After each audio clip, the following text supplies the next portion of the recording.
Class third, good morning. आज हम पढ़ेंगे चैप्टर 13 और चैप्टर 13 जो है हमारा वो कौन सा है, फन इन द रेन। ठीक है, कि बरसात के समय में जो हम फन करते हैं, मस्ती करते हैं, उसके बारे में। Nancy was very busy cutting pieces of paper. कि जो नैन्सी थी वो पेपर को काटने में क्या थी, काफ़ी व्यस्त थी। ठीक है। Her mother wondered what she was going to do with those pieces.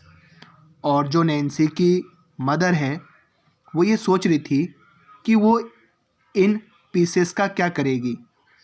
मतलब कि जो पेपर काट रही थी नैन्सी, ठीक है, उन पेपर के पीसेस का वो क्या करेगी। She said that as it had rained come hours back, water had collected in the puddles, and she was making paper boats to float in the water. फिर नैन्सी ने अपनी मम्मा से कहा कि मम्मा कुछ ही घंटों बाद में बरसात होने वाली है और बरसात का पानी जो है वो खड्डों में भर जाएगा और हम लोग क्या करेंगे कि इस खड्डे में जिसमें पानी भर जाएगा वहाँ पर हम क्या करेंगे, अपनी पेपर की जो बनी हुई जो बोट है, जो नाव है पेपर की, ठीक है, हम उसे क्या करेंगे, फ्लोट करेंगे। ठीक है, तैराएंगे। बात समझ में आई। तो नैन्सी क्या कर रही थी, पेपर के पीसेस कर रही थी ताकि वो क्या कर सके, नाव बना सके और उस नाव को पानी में तैरा सके। अब नेक्स्ट पढ़ते हैं यहाँ पे, we have already learn that rain is the main source of water. हम पहले भी पढ़ चुके हैं कि पानी का जो मुख्य स्रोत है, अर्थात जल का मुख्य स्रोत जो है वो क्या है, बरसात।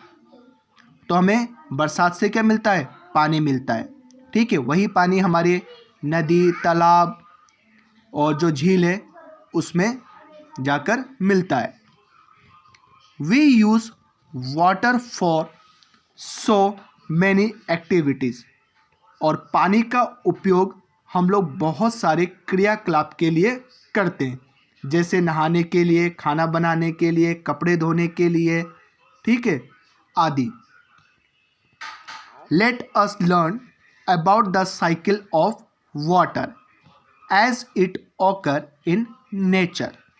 अब हम क्या पढ़ेंगे, वाटर साइकिल के बारे में, अर्थात जलीय चक्रण, कि किस तरह से बरसात होती है और वही बरसात का पानी जो नदी, तालाब में जाता है वो किस तरह से इवोपरेट होकर वापस से क्लाउड बनते हैं और क्लाउड बन के क्या होते हैं, वापस से बरसात होती है और वही बरसात का पानी वापस से कहाँ जाता है, नदी और तालाबों में। ठीक है। तो यहाँ पर देखो ये डायग्राम है, ये आपका लैंड सरफेस है और ये क्या है, वाटर। ठीक है। अब देखो क्या होगा यहाँ पर, ये क्या है, वाटर साइकिल। तो सन की जो हीट है, तो सन की हीट कहाँ पर पड़ रही है, पानी पे।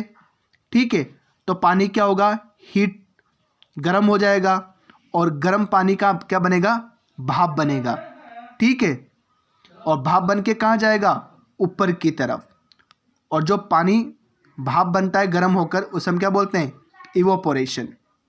ठीक है। अब धीरे धीरे क्या बनेंगे, बादल बनेंगे। ठीक है, क्या बनेंगे, बादल बनेंगे। ठीक है। अब ये जल की जो बूंदें हैं, ठीक है, छोटी छोटी, वो आपस में एक दूसरे से मिलेगी और मिलने के बाद में बादल बन जाएंगे। देखो यहाँ पे क्लाउड्स बन गए। ठीक है। और जब ये क्लाउड्स बहुत भारी हो जाएंगे तो क्या होगी, बरसात होगी और ये बरसात का पानी वापस से कहाँ चल जाएगा, इस रिवर में चल जाएगा। ठीक है। फिर वापस से वही काम होगा, कौन सा काम, कि वापस से सन की हीट किस पे पड़ेगी, वाटर बॉडीज़ पे, और वाटर बॉडीज़ का जो पानी है वो हीट होगा और हीट करके क्या बनेगा, इवोपरेट होगा। ठीक है। और इवोपरेट होने से क्या होगा, क्लाउड्स बनेंगे और क्लाउड से वापस से बरसात होएगी। तो ये क्या करता है, ये साइकिल चलता रहता है। ठीक है, बात समझ में आई? अब हम पढ़ते हैं। The level of water is the same on the earth due to water cycle, कि हमारे धरातल पर जो पानी की जो मात्रा है वो समान इसलिए रहती है क्योंकि जलीय चक्रण की क्रिया चलती है। ठीक है, अर्थात वाटर साइकिल के कारण ही हमारे धरातल पर जो जल है उसकी मात्रा क्या है, समान अनुपात में पाई जाती है। It is a continuous natural process between water bodies and atmosphere. तो वाटर साइकिल क्या है, एक नेचुरल प्रोसेस है, अर्थात प्राकृतिक प्रक्रिया है। किसके बीच में, वाटर बॉडीज और एटमॉस्फेयर के बीच में। तो वाटर बॉडीज कौन कौन से हो गए आपके, रिवर, लेक, पॉन्ड, ठीक है, सीज, ओशंस, ये सब क्या है, वाटर बॉडीज। तो वाटर बॉडीज और एटमॉस्फेयर के बीच में क्या है, वाटर साइकिल एक नेचुरल प्रोसेस है। अब हम पढ़ते हैं ये कैसे होता है।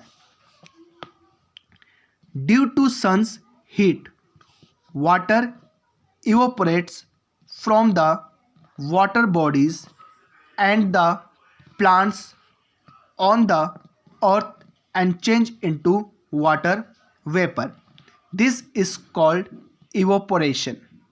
ठीक है, अब देखो यहाँ पे सन की हीट, और सन की हीट से क्या होगा, वाटर जो है वो क्या हो जाएगा, इवोपरेट होगा।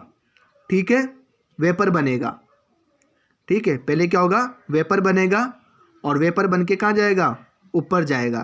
तो इस क्रिया को हम लोग क्या बोलते हैं, इवोपोरेशन। ठीक है, this water vapour rise and cool down and convert into water droplets by the process of condensation. अब देखो, अब सन की हीट किस पे पड़ी, वाटर बॉडीज पे। तो जो पानी है वो क्या होगा, गर्म होगा, और जब पानी गर्म होगा तो क्या बनेगा, वेपर बनेगा। इस क्रिया को हम लोग क्या बोलते हैं, इवोपोरेशन। ठीक है, बात समझ में आई?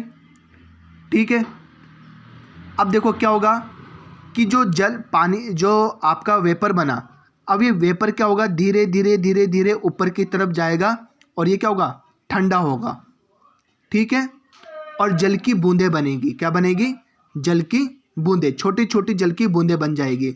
उसे हम क्या कहते हैं, कंडेंसेशन। ठीक है, जब जल की छोटी छोटी बूंदें बन जाएगी तो क्या बन जाएगा आपका, क्लाउड्स। ठीक है, देखो इसे लिखा है यहाँ पे, the water droplets combine to form clouds, कि जब जल की बूंदें आपस में एक दूसरे से मिल जाएगी तो क्या बन जाएगा, क्लाउड्स बन जाएगा। ठीक है, when the clouds become heavy with water they fall down as rain on the earth. अब देखो कि जब ये क्लाउड्स भारी हो जाएंगे तो क्या होगा, बरसात होगी, और ये बरसात का पानी कहाँ चल जाएगा, आपके वाटर बॉडीज में, रिवर, लेक, पॉन्ड आदि चीज़ों में। ठीक है, rain water goes back to the water bodies. जैसा कि मैंने अभी आपको बताया कि जो बरसात का पानी है वो कहाँ चल जाएगा, वाटर बॉडीज में, जैसे झील, तालाब, नदी, समुद्र, ठीक है, आदि इन सब चीज़ों में। Hence the level of water is maintained naturally on earth. और यही कारण है कि हमारे धरातल पर पानी की जो मात्रा है वो क्या है, समान है। किसके कारण, वाटर साइकिल के कारण। ठीक है, तो आज हम यहीं तक पढ़ेंगे और फिर कल हम पढ़ेंगे शॉर्टेज ऑफ वाटर के बारे में।